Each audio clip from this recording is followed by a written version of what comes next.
আমরা আজকে আনন্দনগরের সকাল থেকে গণসংযোগ করছি 11 দলের পক্ষ থেকে, শাপলাকলির পক্ষ থেকে। আমি নাহিদ ইসলাম, 11 আসনের সন্তান। আপনাদের এলাকার উন্নয়নের জন্য, পরিবর্তনের জন্য, সংস্কারের জন্য আমরা কাজ করতে চাই। আমরা সেই সুযোগ চাই। আমরা এর আগে স্বৈরাচারের বিরুদ্ধে আন্দোলন করেছি, যাতে দেশের পরিবর্তন হয়, মানুষের জীবনের যাতে পরিবর্তন হয়। আমরা চাই সেই ইলেকশনে আমরা সংসদে, জাতীয় সংসদে গিয়ে দেশের মানুষের পক্ষে, সংস্কারের পক্ষে, এলাকার উন্নয়নের পক্ষে আমরা কথা বলবো।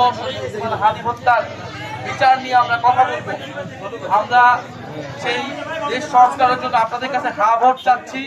আপনারা অবশ্যই গণভোটে হা ভোট দিবেন এবং আপনারা এই এলাকার সংস্কারের জন্য, উন্নয়নের জন্য আপনারা শাপলাকলিতে ভোট দিবেন।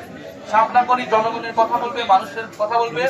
আমরা এই এলাকায় দুর্নীতি, চাঁদাবাজি, সন্ত্রাস, মাদক কারবারি, ছিনতাই, এগুলোর বিরুদ্ধে আমরা কঠোর অবস্থান নিব।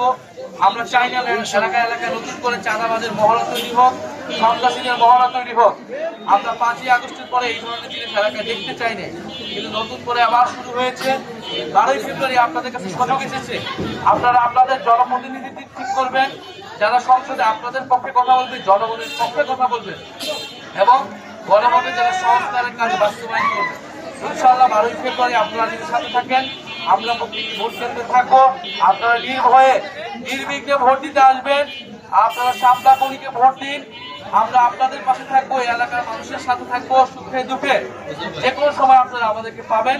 ইনশাআল্লাহ আমরা আপনাদের প্রতি দেওয়া সকল প্রতিশ্রুতি, সকল ওয়াদা আমরা অক্ষরে অক্ষরে পালন করবো।